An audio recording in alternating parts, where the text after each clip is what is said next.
이 시간 우리에게 주시는 하나님의 말씀은 사무엘하 15장 24절에서부터 26절까지입니다. 다 함께 봉독하시겠습니다. 보라, 사독과 그와 함께한 모든 레위 사람도 하나님의 언약궤를 메어다가 하나님의 궤를 내려놓고 아비아달도 올라와서 모든 백성이 성에서 나오기를 기다리도다. 왕이 사독에게 이르되, 보라, 하나님의 궤를 성읍으로 도로 메어가라. 만일 내가 여호와 앞에서 은혜를 입으면 도로 나를 인도하사 내게 그 궤와 그 계신 데를 보이시리라. 그러나 그가 이와 같이 말씀하시기를 내가 너를 기뻐하지 아니한다 하시면 종이 여기 있사오니 선이 여기는 대로 여기신 대로 계행하시옵소서 하리라. 아멘. 이 말씀은 살아계신 하나님의 말씀입니다. 사무엘서를 보면 처음에는 사울, 다윗 이러한 인물들만 눈에 보입니다. 사무엘. 그런데 성경이라는 게 참 오묘하고 신비한 게 말씀을 묵상하고 성경을 가만히 살펴보면 이 인물들이 보이는 것이 아니라 그 인물들 뒤에 역사하고 계신 하나님의 모습이 보입니다. 그래서 사무엘서의 내용을 보면 하나님의 인도하심이 드러나는 그 내용이 쭉 되어 있어요. 그래서 이제 사무엘서의 내용을 살펴보면 우리가 하나님께서 우리들의 삶을 어떻게 바라보시고 이끌시는지를 우리가 살펴볼 수 있는 부분이 있습니다. 여기 사무엘서에 보면 왕이 되려고 했었던 기회를 가진 사람이 3명이 나옵니다. 3명이 왕이 될 수 있는 그런 기회를 가지고 있는데 그게 누구냐? 다윗, 그 다음에 사울. 그래서 다윗과 사울은 왕이 되죠. 그리고 한 명이 누굴까요? 압살롬입니다. 사무엘서에 나오는 것은 압살롬이 왕이 되려고 하는 그러한 모습에 대해서 기회를 바라보고 움직입니다. 진 에드워드라는 사람이 있습니다. 그 사람이 쓴 책 중에 세왕 이야기라는 책이 있습니다. 그 세왕 이야기라는 책에 보면 이 사무엘서를 바라보는 관점이 좀 다른 각도에서 바라봅니다. 어떠한 내용이냐? 하늘에서 천상에서 하나님과 그리고 천사들과 대화가 있었습니다. 근데 하나님이 인간을 창조하신 목적이 있었던 거예요. 하나님이 인간을 왜 창조했냐? 하나님이 그 인간들에게 하나님의 마음을 심어주시고 그 씨앗이 평생 동안 자라날 수 있도록 인간이 그 자라나면서 그것을 하나님의 모습을 닮아갈 수 있도록 하기 위해서 그래서 이 씨앗을 인간들에게 주시고 하나님과 비슷해지기 위해 인간을 창조하셨다는 거예요. 그런데 이 새 씨앗을 줄 때 하나님이 특별하게 주신 씨앗이 있습니다. 특별하게 주신 씨앗이 있는데 그거는 바로 왕이 되는 씨앗입니다. 그래서 이 세왕 이야기의 진 에드워드 영의 이야기라는 것은 하나님이 하나님의 씨앗을 다윗과 사무엘과 압살롬에게 심어줬다라는 거예요.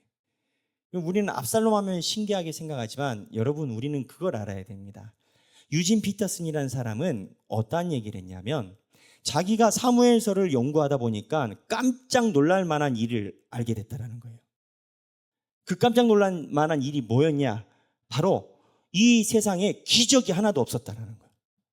이 세상에 기적이 하나도 없는 상태에서 사람들이 살아갔다는 거예요. 그러니까 그게 무엇을 얘기를 하냐면 다윗도 사울도 압살롬도 지금 우리가 살아가고 있을 때 하나님이 이끄시고 내 삶에 하나님이 확실히 인도하신다라는 그러한 사인을 못 받았다라는 거예요.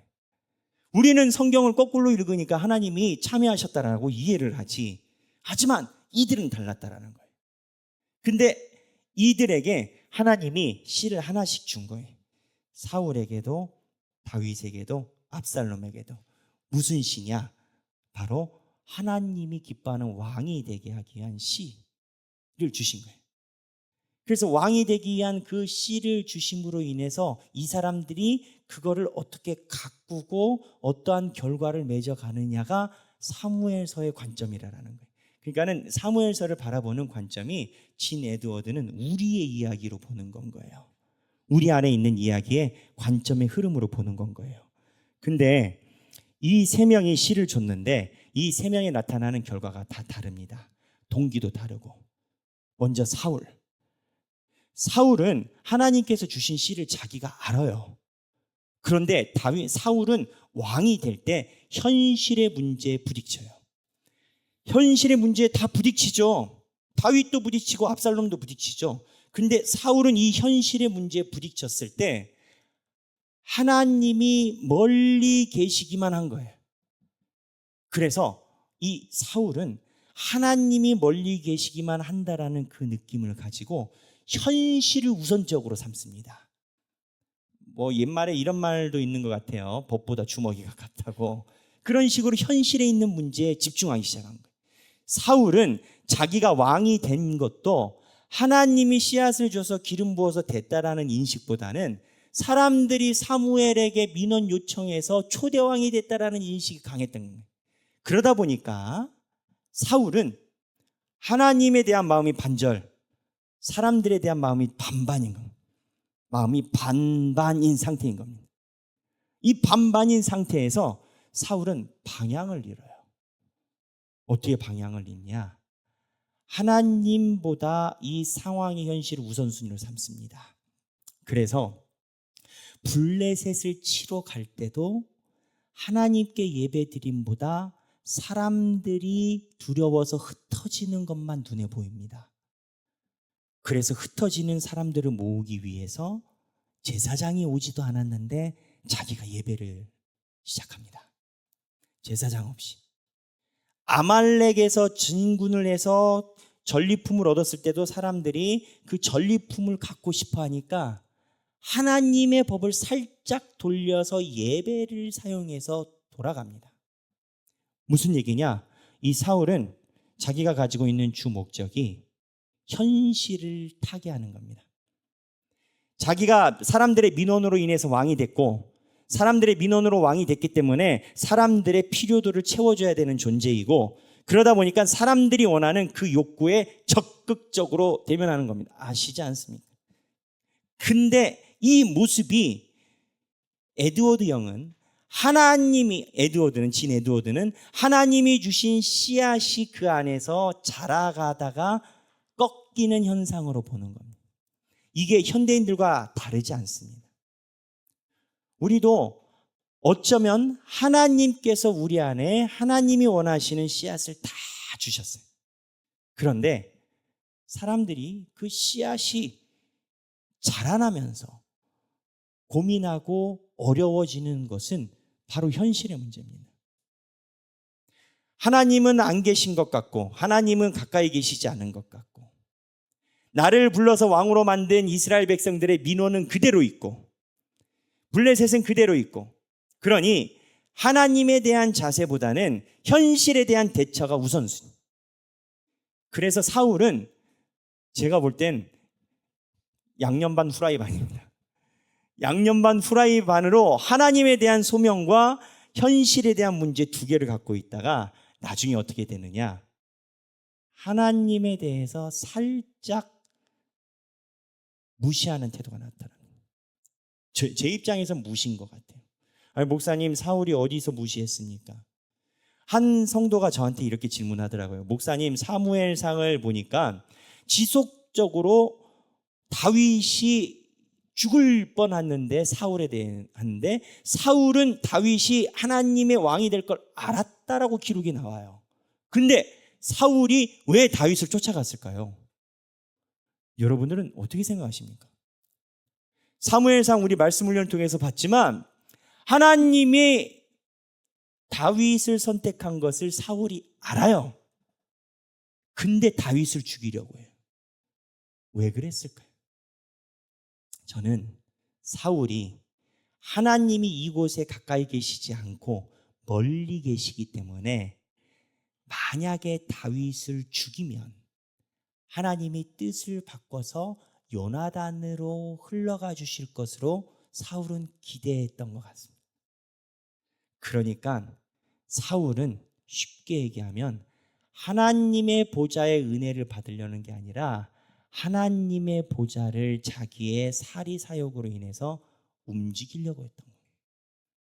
근데 이 모습이 현대인들과 많이 다르지 않다는 거예요.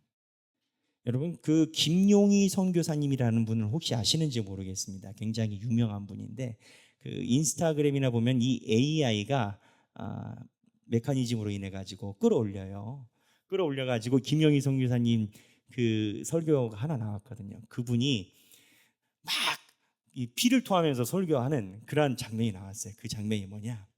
제가 흉내를 좀 내면 그분이 이래요. 머리가 반절 없으시거든요. 나이도 한 70 넘으셨지? 근데 그분이 이래요. 맨날 교회 와서 절당 다니듯이 비나이다 내가 원하는 거 다 해달라고 안 해준 거 서운하다고 하고, 그러고 하나님의 교회를 다니면 생명이 그 안에 있냐? 생명도 없는데 교회를 다니면서 무슨 성도라고 얘기를 하냐? 라고 김영희 선교사님은. 저 아닙니다. 이제 김영희 선교사님이 아주 그냥 촌철살인으로 이러한 얘기를 세게 하셔요. 평생을 그렇게. 제가 한소망교회에서 사역할 때 그분을 제가 모셨었는데, 원래 잘 안 와요, 대형교회. 근데 하나님 은혜로 제가 예배국 섬길 때 오셨어요. 근데 대단하시더라고요. 근데 이 선교사님이 얘기하는 것에 핵심이 있어요. 현대인들은 어쩌면 다 사울 같은지 몰라요. 하나님의 뜻이 있어도 다윗 잡으려고 그래. 하나님이 내 마음에 주신 내 안에 있는 알만한 것이 있어요. 로마서 표현에 의한 알만한 하나님의 심령이 있어요. 근데 그 심령을 애써 무시해. 왜 무시하냐고요? 먹고 살아야 되니까. 현실에 있는 상황을 먼저 대처해야 되니까. 그러면 하나님이 다윗을 잡으면 어쩌면 하나님이 보좌를 바꿔서 나를 이해해 주시겠지. 이게 사울이라는 거예요. 묘하죠? 근데 그 다음에 압살롬이 아주 특이한 심령이에요. 압살롬은요, 자기 큰형님 암논을 제끼려고 했던 것 같습니다. 그러다가 울고 싶은데 누가 뺨 때려줬다고 자기 여동생 다말이, 이번 주에 우리가 이제 압살롬 건 나가거든요. 다말이 큰형님에 의해서 성폭행 당했단 말이죠. 좋은 명분이에요. 근데 말씀 훈련에서 이제 제가 녹화를 해놨지만 내일부터 나오지만 2년 동안 압살롬이 이거를 묵은지처럼 묵혀놓습니다. 쫙 묵혀놓고 거사를 준비해요. 동생에 대한 올바른 처사를 아버지에게 요구하지 않습니다. 요구해서 공정하게 가는 것이 목적이 아닌 건 거예요. 압살롬은 그래서 큰형님 죽여버립니다. 둘째 형님은 나발의 아내였던 아비가일의 아들인데, 그 아이는 구약학자들에 의하면 병사했던 것으로 추정하고, 그 다음에 왕이 이을 사람이 누구냐? 압살롬이에요. 압살롬은 가만히 있었으면 어쩌면 다윗의 후임 왕이 됐을 수도 있어요. 여러분, 우리는 그걸 알아야 됩니다. 우리는 당연히 다윗 뒤로 솔로몬이 왕이라고 생각을 해요. 근데 사무엘 상에도 사무엘 하에도 어디에도 솔로몬이 왕위를 이어받는다라는 기록이 없어요. 솔로몬이 왕이 되는 사건은 열왕기 상에 등장을 해요. 그리고 그것도 예기치 않은 희한한 상황으로 등장을 해요. 열왕기 상에 보면 다윗이 솔로몬의 왕위를 예전에 이해를 했을까라고 의구점이 있는 부분들이 많이 있어요. 무슨 얘기냐? 압살롬이 있던 그 시대에는요, 다윗도 어쩌면 압살롬이 자기의 후임이 되겠다라고 생각했을 가능성이 높다라는 거예요. 학자들이 그리 봐요. 그런데 다윗이 왜 압살롬을 계속 그렇게 멀리 했느냐? 압살롬 안에 야망이 있음을 하는 거예요. 압살롬이 왕의 세자로 책봉이 되면 다윗이 조기 은퇴하게 생긴 거예요. 세자들과 왕들의 정치사에 보면 필연적으로 피할 수 없는 쟁투가 있습니다. 우리도 사도세자라든지 정조라든지 이런 거 보면 아버지 왕이 아들 왕들을 되게 못살게 구는 경우가 역사에 많이 있어요. 죽이는 경우도 있고. 근데 인류사가 다 똑같아요. 왜 똑같은지 아십니까? 이 아들이 왕이 되는 길은 두 개밖에 없어요. 아버지가 가든지 아버지가 실권을 잃던지. 근데 이거를 아버지가 알아. 그러니까 아버지의 최대 경계 대상은 내 세자인 거예요. 이게 정치사가 그래요. 그러니까 다윗이 압살롬을 보니까 얘는 야망이 있다라는 거예요. 제가 하고 싶은 것은 압살롬 안에 하나님이 씨앗을 줬는데 이 압살롬은 자기 삶의 운명을 자기가 만들려고 한 자입니다. 하나님이 주신 씨앗이 자라나는 데 관심 있는 게 아니라 자기가 자기 삶을 만들어 가려고 하는 겁니다. 그러다 보니까 압살롬은요, 이 세 왕이 하나님의 제사에서 동일한 태도가 나와요. 동일한 모습이 나와요. 사울은 아말렉과의 문제, 블레셋과의 문제에서 제사 문제로 아웃됐죠. 근데 압살롬은 자기가 출정식을 할 때 헤브론에서 출정식을 하는데 제사장 없이 제사를 드립니다. 목사님 없이 예배를 드려요. 설교는 누가 했는지 모르겠어요. 우리 표현을 하면. 무슨 얘기냐? 압살롬은 자기 스스로 운명을 만들려는 자이기 때문에 압살롬은 단 한 번도 하나님께 아뢰지 않습니다. 하나님이 있는 걸 알지만 사울보다도 하나님이 더 멀리 있는 거예요. 하나님이 있는 걸 알지만 하나님은 우리랑 관계없는 신이야. 내 운명은 내 야욕으로 살아가. 이 사울과 압살롬의 모습이 현대인들이 살아가는 모습에서 그리 멀지 않다라는 거예요. 교회를 다녀요. 하나님을 믿어요. 근데 내가 기회를 잘 포착해서 내가 지금은 이렇지만 내가 백만장자가 돼봐라. 내가 한 100억 부자가 돼봐라. 하나님 교회에서 나를 귀히 쓸걸? 이러한 여러 가지 생각들이 복잡하게 하나님의 뜻을 옮길 수 있는 사울이든지 아니면 나 하나님 믿어. 근데 멀리 계시니까 내가 할 건 오늘 해야 되겠어. 워라벨이 됐든 뭐가 됐든 내가 원하는 대로 사는, 내 운명은 내가 만드는 거야. 이렇게 살아간다는 거야. 근데 세 번째 이 하나님의 씨를 받은 다윗이 포인트 아니겠어요? 다윗은 어떠했을까요? 다윗은 이 두 명과 아주 다릅니다. 근데 가지고 있는 씨는 똑같아요. 다윗도 사울의 씨가 있고 압살롬의 씨가 있어요.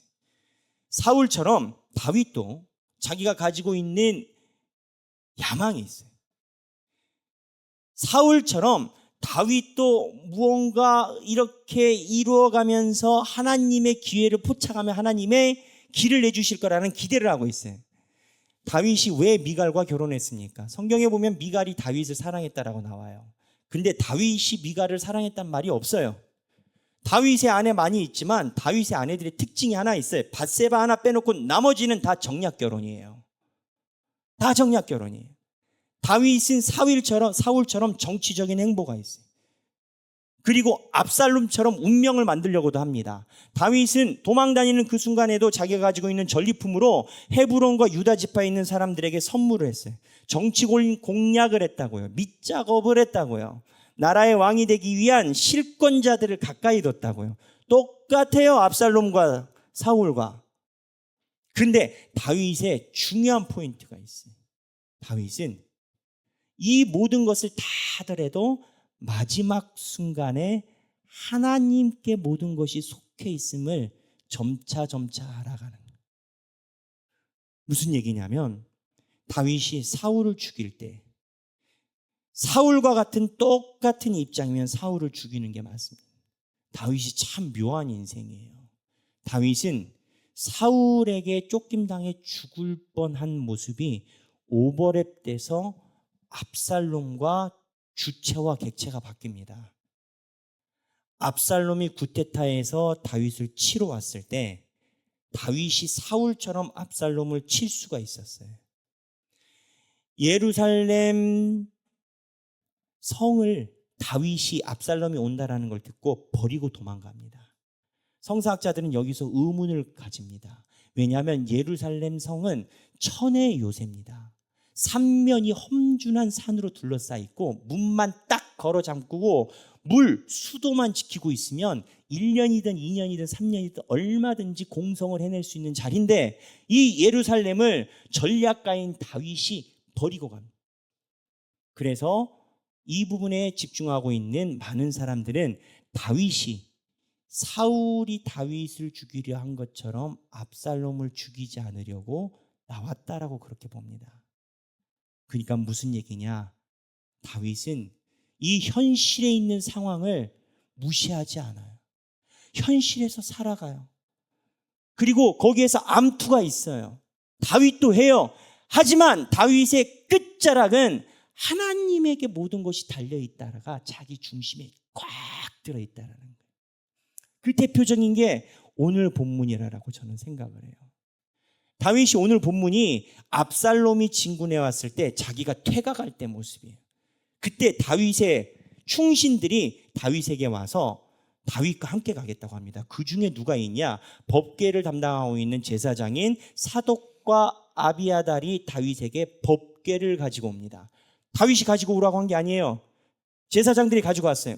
이 법궤가 굉장히 중요하니까. 왜? 이 법궤가 가야 다윗이 정통성이 확보가 되고 이 법궤가 있어야 하나님께 예배를 드리니까. 당연히 다윗이 왕이니까 가져가야죠. 했는데 다윗이 오늘 본문에서 어떻게 하느냐? 성경 보겠습니다. 15장 24절 다 함께 읽겠습니다. 보라, 사독과 그와 함께한 모든 레위 사람도 하나님의 언약궤를 메어다가 하나님의 궤를 내려놓고 아비아달도 올라와서 모든 백성이 성에서 나오기를 기다리도다. 왕이, 이제 다윗이 사독과 레위 사람이 법궤, 아비아달도 와서 법궤 가져왔는데 25절에 다윗 왕이 하는 얘기예요. 읽겠습니다. 왕이 사독에게 이르되 보라, 하나님의 궤를 성읍으로 도로 메어 가라. 이게 무슨 말이에요? 법궤를 가지고 왔는데 법궤를 다시 갖고 가라는 거예요. 왜?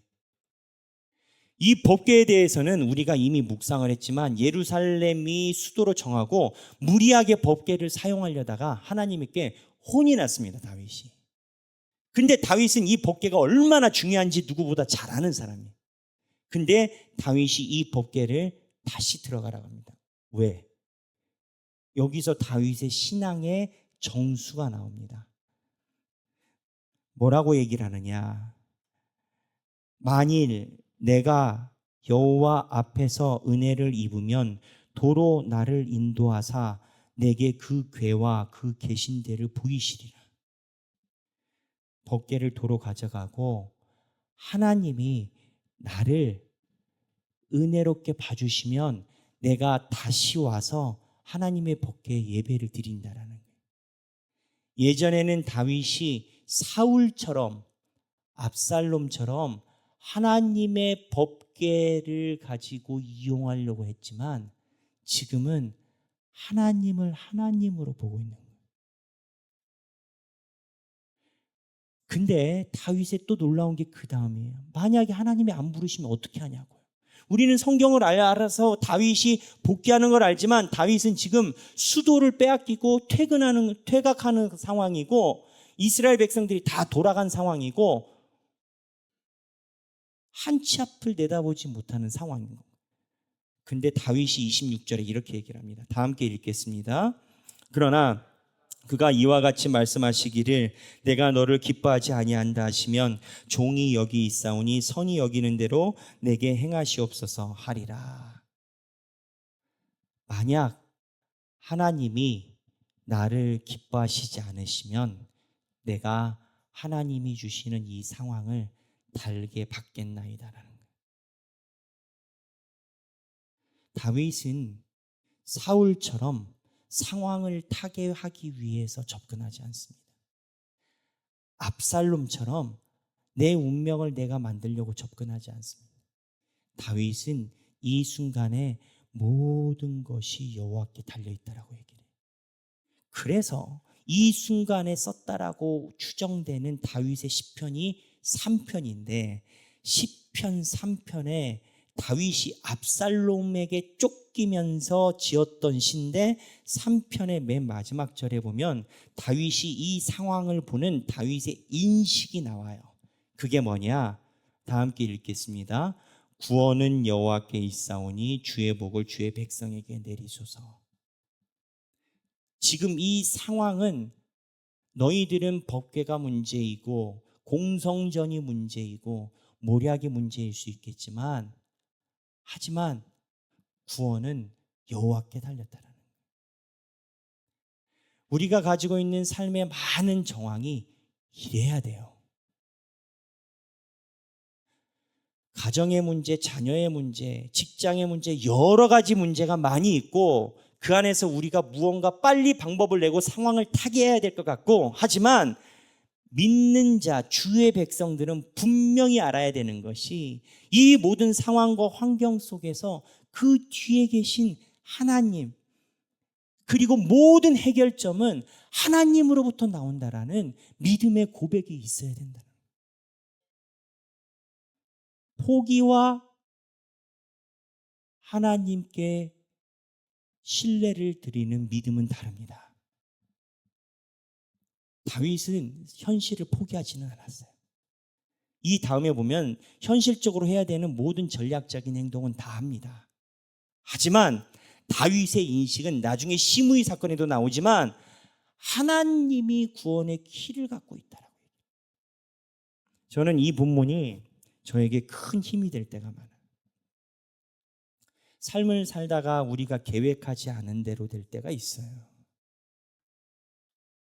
계획을 한 그림이 나올 것 같은데 그 그림이 아니고 다른 게 나올 때가 있어요. 그러다 어떨 때는 위중할 때도 있어요.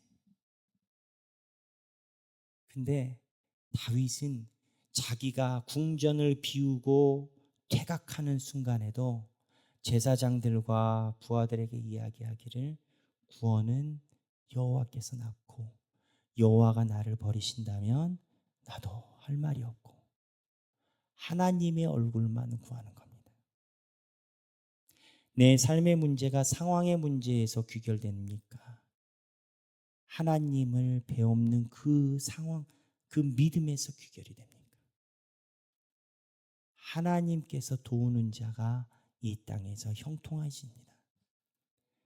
사랑하는 우리 모든 하길교회 성도들이 삶의 각자의 자리에서 구원이 여호와께 있다라고 고백하고 하나님의 인도하심을 구하는 주님의 귀한 성도들이 되시길 주님의 이름으로 축원합니다. 우리 이 시간에 찬양 같이 하기를 원합니다. 주님 보좌 앞에 나아가라는 찬양인데요. 제가 여기 이 가사를 보면서 말씀을 보면서 그 생각을 했습니다. 결국 우리 삶의 문제가 이래요, 어때요, 저때요 하면 아까 김용희 선교사님 이야기를 한 것처럼 김용희 선교사님 매번 피를 토하는 게 교회를 절당 다니듯이 다니고 달라는 대로 하고 안 주면 서운하다고 그러고 이루어지면 믿음이 이루어졌다라고 하고 생명은 하나도 없고 생명엔 관심도 없고 뭐 그분이 그래요. 맞는 소리. 우리가 문제를 가지고 하나님 앞에 나아갈 때는 구원은 여호와께 있사오니 주님 보좌 앞에 내가 나아가오니 주님 보좌를 뵐 때 내 삶이 열리오니 그러한 고백이 동반할 때만이 우리가 다윗의 인생이 되는 겁니다. 다윗은 자기가 다윗이 될 줄 몰랐을 거예요. 다윗은 그냥 살아간 거예요. 그날 어려울 때 하나님 바라보고 살아간 거예요. 오늘 살고 내일 살고. 여러분, 다윗은요 아들이 3명이나 죽었습니다. 둘째 아들까지 하면 4명이죠. 밧세바 뱃속에 있는 아들 얼굴도 못 보고 떠났고, 암논은 사고쳐서 형제들끼리 싸워서 죽였고, 압살롬은 자기가 총애하는 요압의 칼에 의해서 나무에 매달려서 산채로 처형당했고, 내 아들을 죽인 장군이 내 오른팔 장군인데 이 장군을 데리고 평생을 삽니다. 자살 안 한 게 다행이에요. 자녀가 3이나 4이나 죽는데 요즘 말로 멘탈이 온전할 만한 아버지가 어디 있습니까? 진 에드워드는 우리에게 그 얘기를 해요. 하나님이 우리에게 주신 씨앗이 하나님이 원하시는 방향으로 가꾸어지는 것이 인생의 핵심이다라는 거예요. 여러분은 지금 여러분 안에 있는 하나님의 씨앗이 어떻게 가꾸어지고 계십니까? 사울처럼 가꾸어지고 계십니까? 압살롬처럼 하나님이 없다 하십니까? 다윗처럼 구원은 여호와께 있다라고 하고 계십니까? 배경기 목사가 문제가 아니라 여러분들이 하나님과 하실 대화인 거예요. 상황에 대한 하나님에 대한 고백은 여러분이 그 씨앗을 어떻게 가져가느냐는 여러분의 인생의 결정이에요. 하나님께 찬양으로 올려드리겠습니다.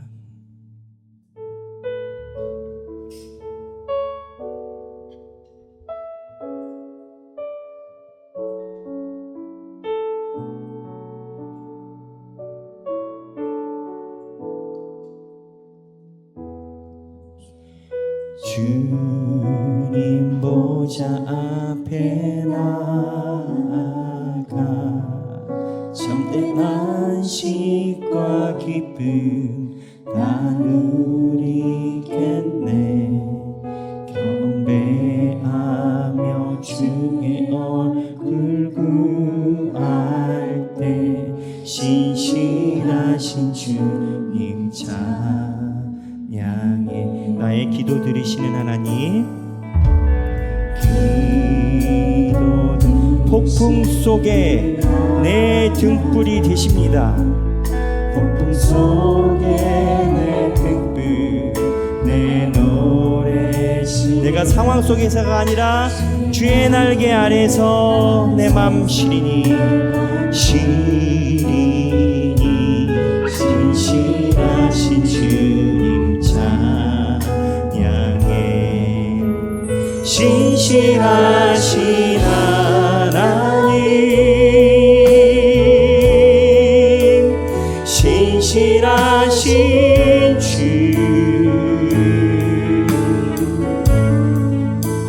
나의 주 하나님이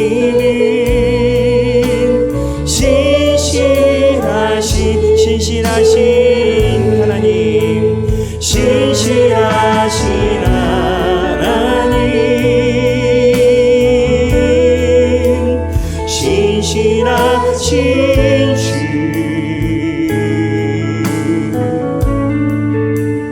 나의 주 하나님이 신실하신. 2절 기도 들으시는 하나님, 폭풍 속에 내 등불 노래시라. 기도 들으시는 하나님, 폭풍 속에 내 등불 내 노래시라. 주의 날개 아래서 내 맘 쉬리니 신실하신 주님 찬. 다시 한번 기도 들으시는 하나님, 기도 들으시는 하나님, 폭풍 속에 내 등불 내 노래시라. 주의 날개 아래서 내 맘 쉬리니 신실하신 주님 찬양해. 신실하신 하나님, 신실하신 주,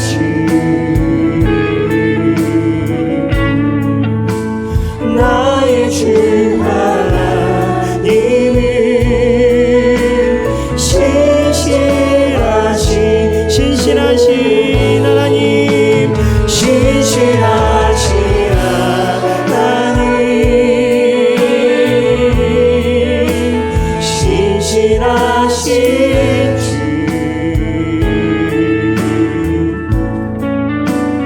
나의 주 하나님이 다시 한번 주님 보좌 앞에 나가 참된 안식과 기쁨 누리겠네.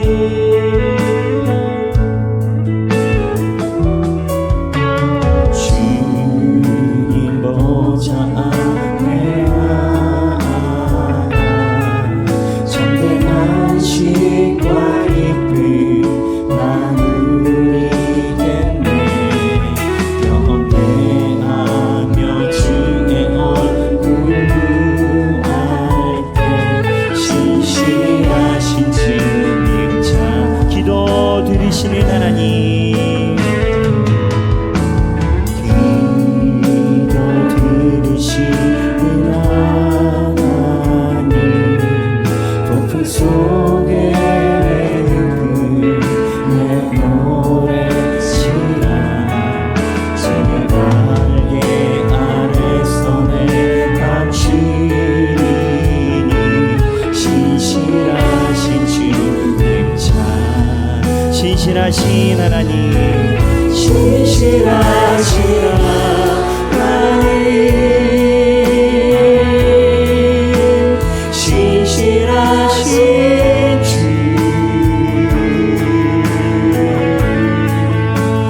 나의 주 하나님은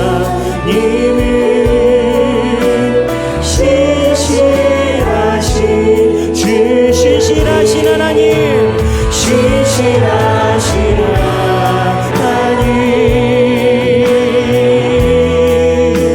신실하신 주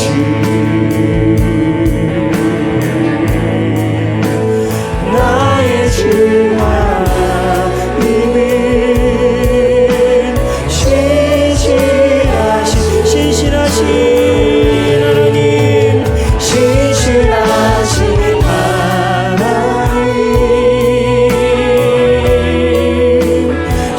신실하신 주